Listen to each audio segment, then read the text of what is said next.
Mesdames et messieurs, deuxième partie, Critique Info, c'est un honneur de vous retrouver. Les infos ne disent pas beaucoup sur la question que je veux exploiter tout à l'heure, mais on revient quand même sur ce qui a été dit déjà hier. Bon, les écoles catholiques continuent leur grogne, les enfants sont toujours à la maison, et puis, bon, qu'il a gratuité, certaines personnes estiment que ça bat de l'aile, mais vraiment, ce n'est vraiment pas de ça que je parle aujourd'hui. Je parle plutôt d'un questionnement. Vous avez certainement entendu la nouvelle, n'est-ce pas? ACAJ, qui est une société, une association, je vais dire une agence ou, si vous voulez, un groupe ou une ONG qui milite pour les intérêts de Congolais, pour le droit fondamentaux des Congolais, pour les libertés individuelles. ACAJ, qui défend le droit, qui défend la liberté des gens et qui, à un moment donné, défend la Constitution. ACAJ est une société qui a commencé depuis très longtemps en RDC. À l'époque de Kabila, cette agence, cette organisation s'est battue, tenue de main de maître Georges Kapiamba, pas maître Jean-Pierre, je veux dire, Kapiamba, Georges Kapiamba, pardon. Maître Georges Kapiamba s'est battu aux côtés des gens qui étaient à un moment donné molestés, frappés, dérangés, torturés et tout. C'était comme ça en fait. Mais en même temps, il y avait aussi Azado. L'Azado, c'est une autre association qui milite pour le même fin. Ça veut dire un peu comme Azado, un peu comme ACAJ. Les deux associations se sont rendues compte que l'article de la Constitution, l'article 99, permettez-moi de le lire, hein, parce que vous avez certainement vu le titre de l'émission, vous dites, mais oh, et comme il est boué, je vais vous faire comprendre, eh bien, parce qu'il est important que les Congolais connaissent la loi. C'est très important, Bandeko. Parce qu'on aime politiser tout alors qu'il n'y a même pas ici question de politique ici. C'est une question de droit, une question de respect de notre Constitution. On va voir. C'est l'article 99. Voici ce que l'article 99 dit. Parce qu'il ne faut pas banaliser toutes les choses, c'est toujours pas bien. Avant leur entrée en fonction et à l'expiration de celle-ci, ça veut dire de la fonction du président, le président de la République et les membres du gouvernement sont tenus de déposer devant la Cour constitutionnelle la déclaration écrite de leur patrimoine familial, énumérant leurs biens, meubles, y compris actions, parts sociales, obligations, autres valeurs, comptes en banque, leurs biens immeubles, y compris terrains non bâtis, forêts, plantations et terres agricoles, mines et tout autre immeuble avec indication des titres pertinents. Le patrimoine familial inclut le bien du conjoint selon le régime matrimonial, des enfants mineurs et des enfants même majeurs, à charge du couple bien sûr. La Cour constitutionnelle communique cette déclaration à l'administration fiscale. Faute de cette déclaration, voyez-vous la Constitution, faute de cette déclaration, en déant les 30 jours, la personne concernée est réputée démissionnaire. Point. Dans les 30 jours suivant la fin des fonctions, faute de cette déclaration, en cas de déclaration frauduleuse ou de soupçon d'enrichissement sans cause, la Cour constitutionnelle ou la Cour de cassation est saisie selon les cas. Bon, mes frères, nga naïbité. Ce qui, on est en train de construire un pays où nous voulons construire une anarchie. L'anarchie, c'est lorsque les lois sont inversées. L'anarchie, c'est lorsque le désordre est généralisé. L'anarchie, c'est lorsqu'on ne connaît pas qui je dirige, on ne connaît pas qui subit. C'est ça, l'anarchie. L'anarchie, c'est lorsque rien n'est fait au bon endroit. L'anarchie, c'est aussi quand tout le monde n'est pas au son endroit. Ou quand tout le monde ne fait pas ce qu'il devrait en principe faire. Et c'est ça ce que nous sommes en train de vivre, malheureusement. La Constitution dit ça dans son article 99. Mais je vais aller plus loin. On va prendre le préambule. Le préambule, voici ce que dit la Constitution dans le préambule. Nous, peuple congolais, unis par le destin et par l'histoire autour de nobles idéaux. Un, de liberté. Je prends ça comme premier élément. Liberté. 2, fraternité. 3, solidarité. Mes frères, on parle de la justice. de paix, travail. On s'arrête même là, d'abord. Nous, peuple congolais, unis par le destin et par l'histoire autour de nobles idéaux, de liberté, fraternité, solidarité, de justice, de paix et de travail. On va peut-être aller plus loin, mais on reste d'abord là. Il s'agit de quoi exactement? Il s'agit de ce qu'on a fait de notre constitution. Nous avons dit ceci. Notre constitution, nous la faisons dans l'idée de nous remettre ensemble. Dans l'idée qu'on développe ensemble des valeurs comme la liberté, la fraternité, la solidarité, la justice, la paix et le travail. C'est en fait ça que notre constitution, que nous sommes dit cela. Celui qui a promulgué la constitution au Congo s'appelle Joseph Kabila Kabange, qui peut être considéré comme le père de cette constitution. Parce que c'est lui qui l'avait finalement élaboré. Disons, c'est quand il était président que la constitution a été élaborée. Et dans l'histoire du Congo, la constitution qui a plus duré, sans subir beaucoup de modifications, ce que certaines personnes appellent de la chirurgie constitutionnelle, eh bien, c'est celle-ci. Elle a résisté devant beaucoup de choses. On doit remercier cette constitution. Elle s'est beaucoup battue. Il y en a d'autres, des gens qui se sont battus pour qu'elle ne soit pas modifiée, pour qu'elle ne soit pas, changée, ou même abrogée et annulée. Elle a survécu à celui qui l'avait créée. Tel est l'idéal dans une république. Les lois doivent survivre. Mais le problème, le comble dans tout ça, c'est que lorsque les prescrits de cette même loi sont violés systématiquement et de façon continuelle par ces mêmes personnes qui l'ont finalement élaboré. Ça veut dire que nous assistons à une mère qui veut étrangler son propre fils. C'est malheureux de voir aujourd'hui M. Kabila n'est pas être en mesure de prouver, de nous dire, à nous Congolais, parce qu'il a travaillé pour nous.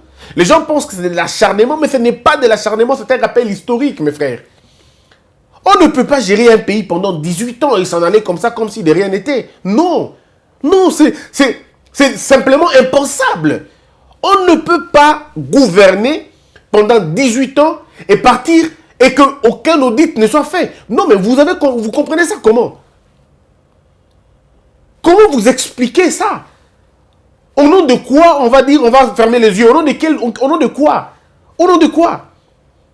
Je dois faire comprendre aux Congolais que le deal dont on parle, que Félix Tshisekedi a reconnu au Kenya, le deal dont Félix Tshisekedi parle aujourd'hui continuellement, c'est un deal lié à la gestion, à la gouvernance. Et même alors, si c'était un deal de façon péjorative, comme les gens veulent le faire croire, veulent croire, mais ça ne lie pas la République. Ça ne lie pas la République. Les intellectuels d'un pays doivent se sentir non concernés quand deux individus s'entendent et font autre chose. En tout cas, un intellectuel ne se lie pas à ça, ne se fie pas à cela.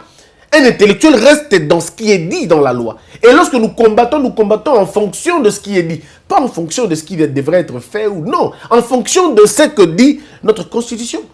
Notre Constitution stipule dans ses articles 99 qu'un président doit impérativement déclarer ses biens à la fin de son mandat.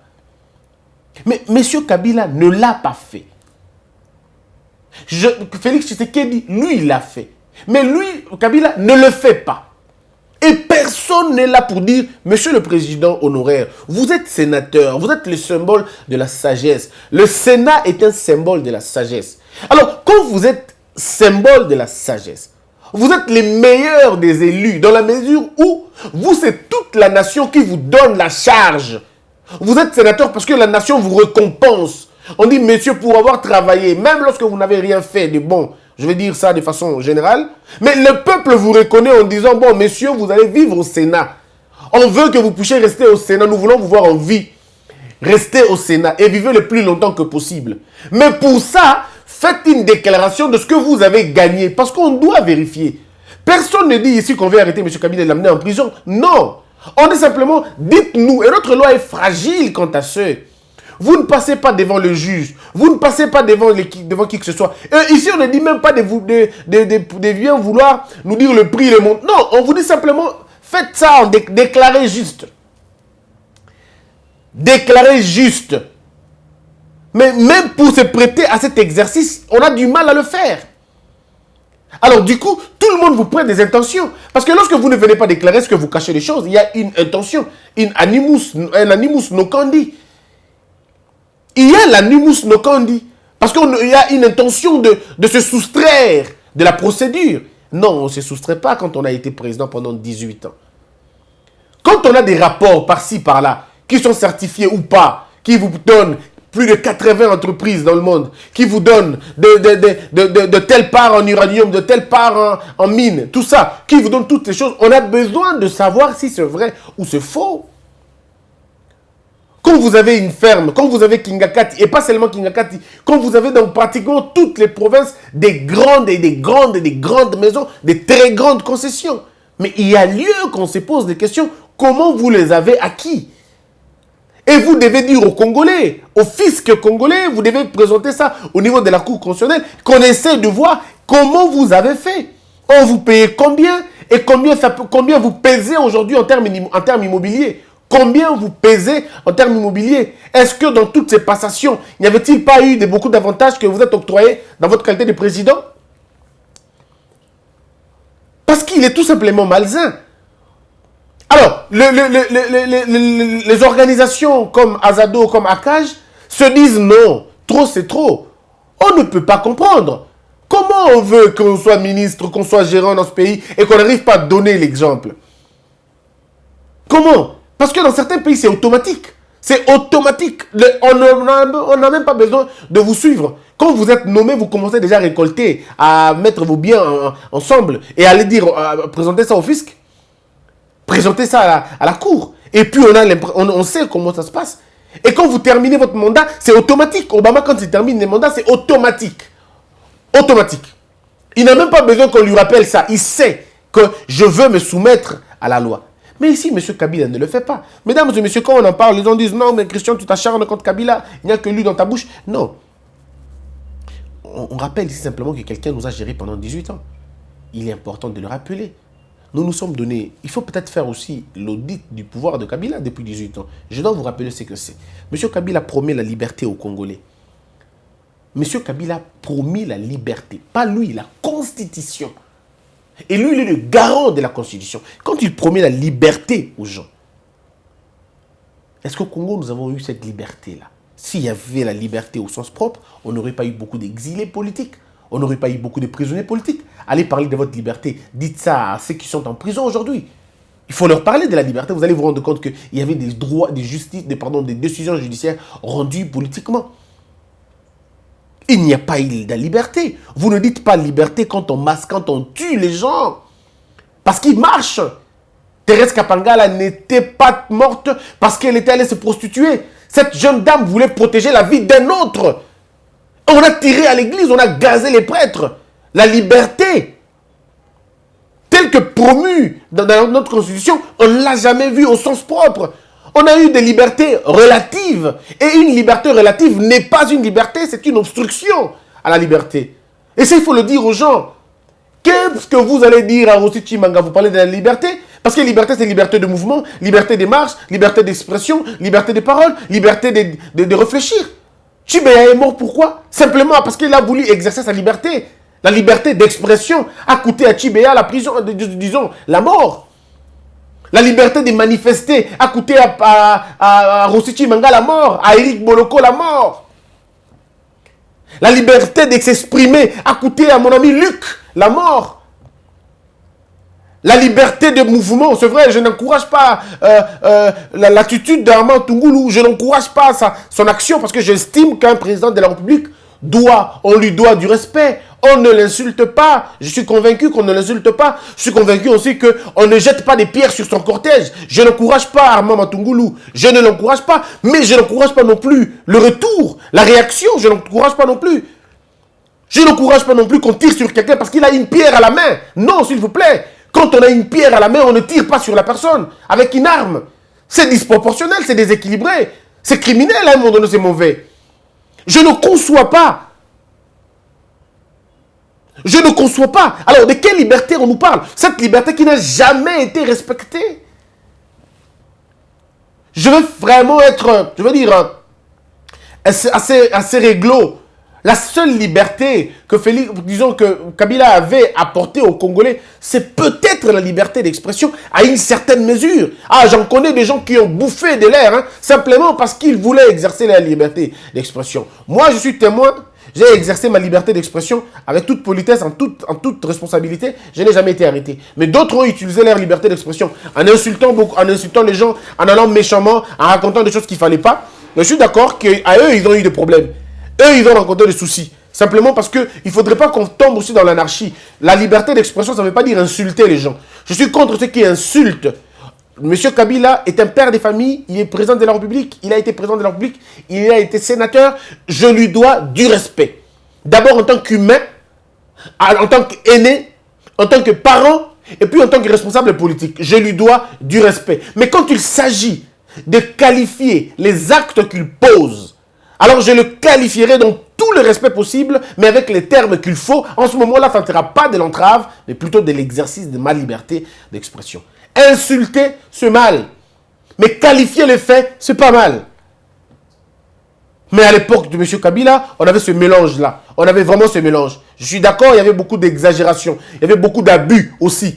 Mais la répression était douloureuse. Elle était sanglante. M. Kabila, dans la Constitution, on parle de la fraternité. De quelle fraternité on parle quand les gens meurent à Kamounan-Sampou?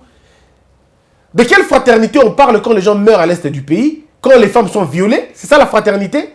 C'est quelle fraternité quand les uns vivent avec les champagnes et d'autres n'ont même pas l'eau potable? C'est ça la fraternité? C'est quoi la fraternité quand d'autres sont touchés? 4 chiffres, 7 chiffres et d'autres n'ont même pas 2 chiffres. Vous parlez de la fraternité? C'est quand la fraternité, quand un enfant d'un militaire a honte de dire qu'il est l'enfant d'un militaire, alors que l'enfant d'un député, c'est la coule douce et va dépenser beaucoup d'argent dans des boîtes de nuit alors qu'il est chômeur? C'est ça la fraternité? Non, il n'y a pas de fraternité quand il y a la division sociale. Il n'y a pas de fraternité quand il y a le détournement systémique. Il n'y a pas de fraternité quand il y a le pillage de nos ressources et la mauvaise distribution de nos ressources. Il n'y a pas tout simplement de fraternité là-bas. On ne peut pas parler de fraternité. On parle de la fraternité dans une sorte d'unité. Quand on partage les mêmes sorts, quand on a les mêmes ressources et quand on les partage convenablement, ça, on parle de la fraternité. Mais le cas contraire, ce n'est pas de la fraternité. C'est M. Kabila, encore une fois. M. Kabila nous parle de la solidarité. C'est quelle solidarité dans un pays divisé comme celui-ci? C'est quelle solidarité? C'est quelle solidarité quand vos enfants ne sont même pas allés à l'école? C'est quelle solidarité? C'est quelle solidarité quand vous avez 7 millions d'enfants dans la rue? Quand vous avez 11 millions de malnutris? C'est ça, vous parlez de solidarité? Solidarité lorsque vos compatriotes, on les chasse comme de petits chiens. Ils sont violés à Brazzaville. On les chasse ici. L'État congolais se tait. Ces hommes qui travaillaient à Brazzaville, qui ont renforcé l'économie de Brazzaville, ils sont chassés au Congo et ils viennent ici se pervertir. J'ai vu des filles violées ici à Kinshasa simplement parce qu'elles ont été chassées comment on appelle, à Brazzaville. Vous voulez que je vous parle de ce qui se passe à Loufou, ce qui se passe en Angola, des gens qu'on a chassés, qui sont venus s'appauvrir et qu'on n'a même pas regardé comme des hommes, on les a considérés comme des réfugiés chez eux-mêmes. Vous me parlez de la solidarité? Non. Toute la gouvernance de Kabila n'a pas travaillé pour la solidarité nationale. Pas du tout.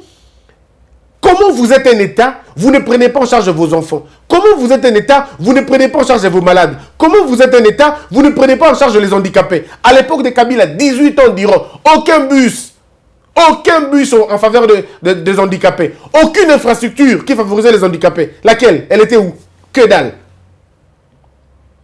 Les albinos, les handicapés étaient cachés dans les maisons. On les cachait. Les parents avaient honte. Honte d'en parler. Vraiment honte d'en parler. Les anémiques, où sont-ils? Qu'est-ce qu'on fait d'eux? Rien du tout. C'est la gouvernance de Kabila. C'est la gouvernance de la Kabylie. Rien du tout. Vous parlez de la solidarité? La solidarité, c'est lorsque tout le monde est ensemble. C'est lorsqu'un peuple sait prendre en charge les autres. C'est lorsqu'un peuple sait prendre en charge les vieux. Qui sont les vieux chez nous? Nos vieux sont abandonnés. Nos vieux sont abandonnés. Les personnes âgées au Congo sont inutiles. On ne les considère pas. Ils sont obligés de faire, les mêmes exercices que nous, jeunes, disons des jeunes qu'on a à la trentaine. Ces vieux-là, Je vis un papa, des papas et des mamans, des octogénaires. Mais un pays qui n'honore pas ses vieux, c'est un pays maudit. Vous avez vos parents qui ne savent pas prendre les taxis parce que les jeunes sont nombreux et qu'il n'y a pas de bus. Aucune politique d'éducation. Vous parlez de la solidarité? Quand les gens meurent à Kamona-Sampou et ici on est dans des boîtes de nuit, c'est ça la solidarité? Quand nous n'arrivons même pas à aider nos frères comment on appelle ça encore? À Yumbi. Nous n'arrivons pas à aider ceux qui sont morts à Yumbi. C'est ça la solidarité? Quand un État s'octroie le pouvoir d'écraser les faibles, vous parlez de la solidarité? Combien de veuves pleurent? Combien d'orphelins pleurent? Parce que vous qui avez le pouvoir, vous leur avez ravi les maisons.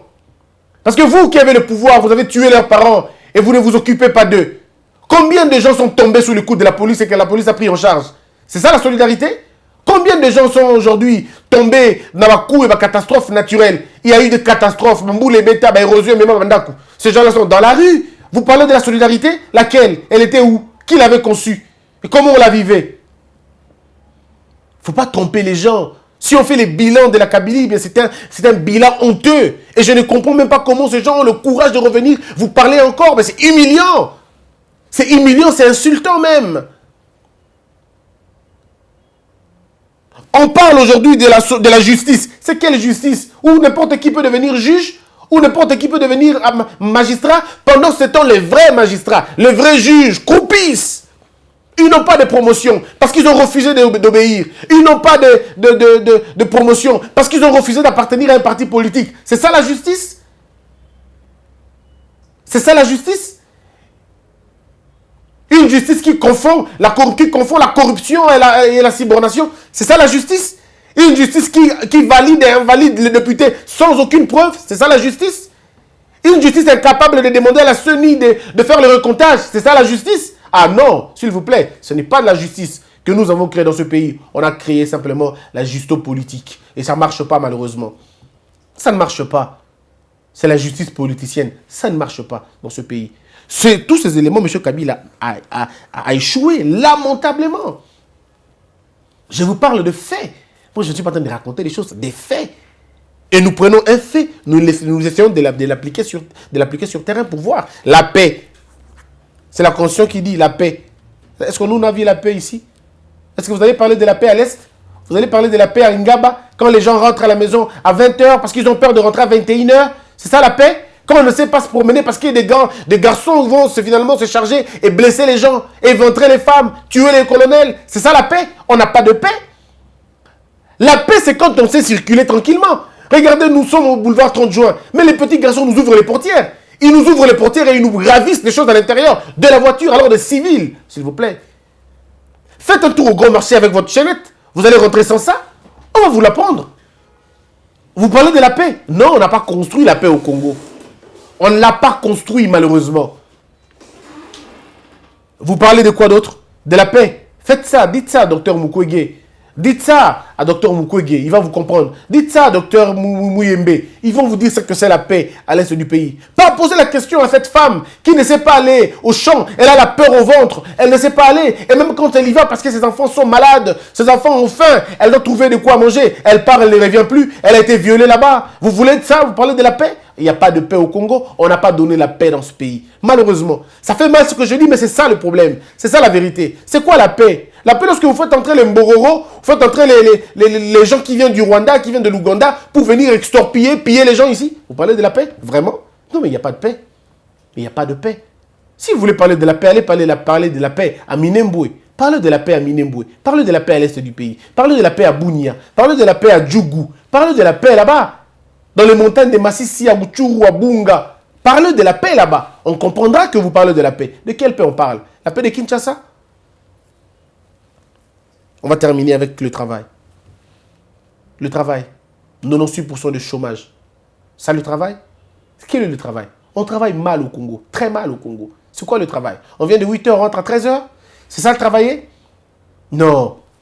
La culture du travail, on ne l'a pas dans ce pays. On ne l'a pas construit. Ces valeurs que je viens de citer, liberté, fraternité, solidarité, justice, paix, travail, sont des valeurs qui sont construites à l'école, que vous refusez de rendre gratuites aujourd'hui. Ces valeurs sont enseignées à l'école, que vous refusez d'enseigner aux enfants, que vous refusez de donner aux enfants. C'est ça, malheureusement. Malheureusement. Ça surprend. Donc, au regard de toutes ces choses, hein, on est tombé trop bas. Et il fera, pour moi, injuste d'attribuer toute la faute à M. Kabila. Non, ça va être injuste pour moi. Il n'est pas l'auteur, disons, il n'est pas le seul, d'accord? Le seul responsable de cette histoire. Mais cela n'empêche pas qu'il puisse jouer un rôle important dans cette sorte de léthargie, anarchie, désordre. Il en est peut-être les parrains, mais il a eu des complices. Il a eu des tambourinaires, des turiféraires. Il a eu des farceurs autour de lui qui l'ont accompagné à arriver à cette destruction, malheureusement. Le Congo n'existe pas. Quasiment pas. Félix Tshisekedi, je n'envie pas son poste. Je n'envie pas être président à sa place. Parce que je sais comment on trouve un pays dans cet état. Je sais comment c'est difficile. Quand vous n'avez pas un pays relié en route, même en route bâtie simplement, rien. Il est temps maintenant de dire aux Congolais que l'heure est arrivée, c'est l'heure de la justice. Mais non, on dit qu'il faut arrêter Kabila.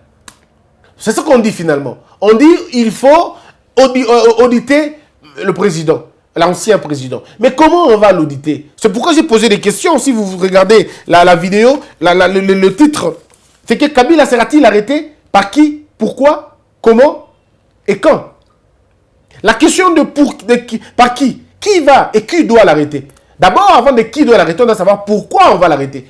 Pour que M. Kabila soit arrêté dans ce pays, il faut deux choses. Il faut premièrement qu'il y ait des plaintes contre lui, contre sa personne.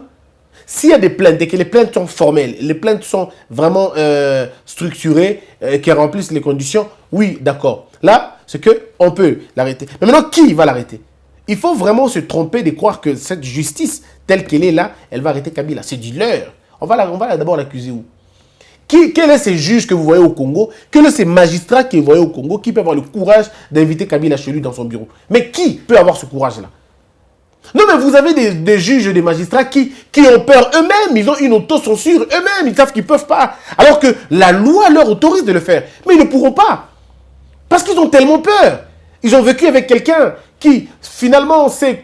Bon, je ne vais pas dire beaucoup, mais sachez seulement une chose, ça va être difficile. Peut-être la justice internationale. Et pour que la justice internationale soit saisie, il faudrait qu'on relève, qu'on fasse ce qu'on appelle en droit le lien de cause à effet. Il faut qu'on prouve que les 89 fausses communes sont liées directement à Kabila. Il faut qu'on prouve que le détournement et beaucoup d'autres choses sont liées à lui directement. Parce que si vous ne le faites pas, si vous ne montrez pas au juge le lien qu'il y a, ça va être compliqué. Je dois vous rappeler ici que les rapports internationaux ne lient pas forcément le juge. Non. Les rapports internationaux ne lient pas forcément les juges. Ce qui lit les juges, ce sont les enquêtes que eux-mêmes les juges mènent. Les rapports internationaux sont des pistes pour le juge, mais pas des liens qui lient les juges. Et donc ici, nous sommes dans une situation où un président a géré le pays, on l'accuse parce qu'il ne présente pas ses biens. Il ne les a pas déclarés. Donc ça ouvre deux mouvements. Le premier mouvement que ça ouvre, c'est que d'abord on va l'interpeller pour violation de la Constitution en sa qualité d'ancien président. Pour ça, il peut faire de paix, il peut faire la prison. Seulement le problème, il faut que notre loi soit explicite quant à ce. Quelle est la peine qu'on attache à cela? Jusque-là, je ne la vois pas. Quelle est la peine qu'on attache à celui qui ne veut pas déclarer ce bien? C'est ça aussi un grand problème. Et je crois que Maître Georges Kapiamba et Maître Katende vont devoir trouver un moyen constitutionnel de répression, peut-être. Mais après ça, il y a un autre élément important, c'est celle de savoir, le deuxième mouvement, ça va être, bon, comme tu n'as pas présenté tes biens, comme tu t'es soustrait de la justice et que tu as prouvé ta mauvaise foi, nous allons maintenant te mettre en examen. Et quand on place quelqu'un sous examen, ça veut dire qu'il est dépouillé de toutes ses immunités.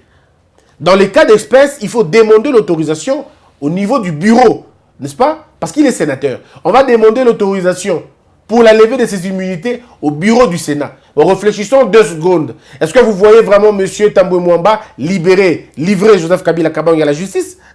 Bon, si vous y croyez, moi pas du tout en tout cas. Je n'y crois pas. procureur va avoir ce courage-là. Je ne crois pas qu'un procureur aura le courage. Surtout pas maintenant, peut-être dans 2 ans. Peut-être dans 2 ans. Mais maintenant, je ne vois pas qui va avoir ce culot de le faire. Et puis, je ne vois pas le bureau du Sénat livrer M. Kabila en justice. Je ne vois pas cette hypothèse être réaliste. Même maintenant, à l'étranger, c'est possible. La CPI, si elle est saisie régulièrement, j'insiste, si elle est saisie régulièrement, ça veut dire qu'il y a des preuves, il y a des accusations, il y a la partie qui accuse et tout. La CPI peut demander à l'État congolais maintenant de livrer Joseph Kabila Kabange. Mais là encore, il faut se poser la question, est-ce que Félix Tshisekedi va accepter cela?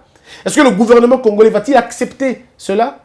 Et si le gouvernement accepte, bien, ils peuvent aller demander les immunités, on lève les immunités et en disant on va finalement amener M. Kabila dans ce pays. C'est une hypothèse qui est pratiquement pour moi, à mon avis, à 2% des réalisations ou à 3% des réalisations. Mais maintenant, une autre démarche très dangereuse, c'est celle de savoir où M. Kabila va généralement. S'il va, par exemple, à l'étranger, au Cuba, en Corée, en Russie, la CPI peut demander.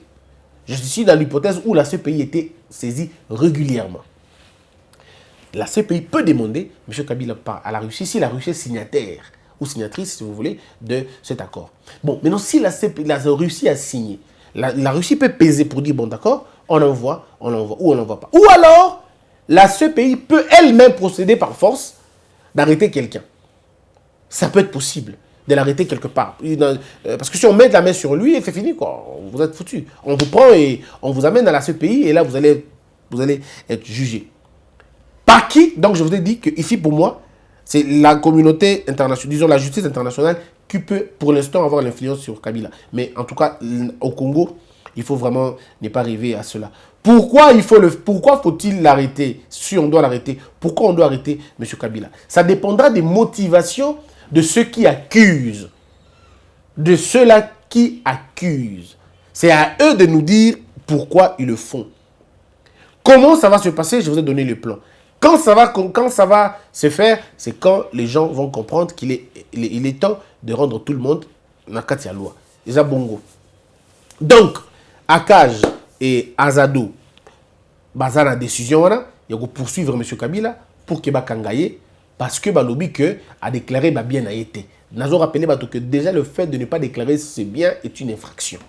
Et maintenant, il faut que la azo yango ndengeni bandaka ndengeni na combien na banque parce que il faut aller ça dans ce qui ça parce que dans les 6 mois minutes moquet dans autant que la bino constitution ndenge lobby tout en article bon tout bimono na préambule tout en article 99 la constitution lobby ni et lobby boy et lobby pour le président na pour le vice na pour le membre gouvernement ba lobby boy ba biloko il faut balandela au président Kabila ezali patrimoine familial naïe a énuméré bien meuble y compris action c'est-à-dire entreprise naïe na part nango part sociale naïe na entreprise ona obligation naïe na haute valeur mususu compte naïe en banque et na banque yango bien naïe immeuble ezanini bandaku banini tout ça y compris terrain non bâti c'est-à-dire terrain non bâti ça terrain batonga na nte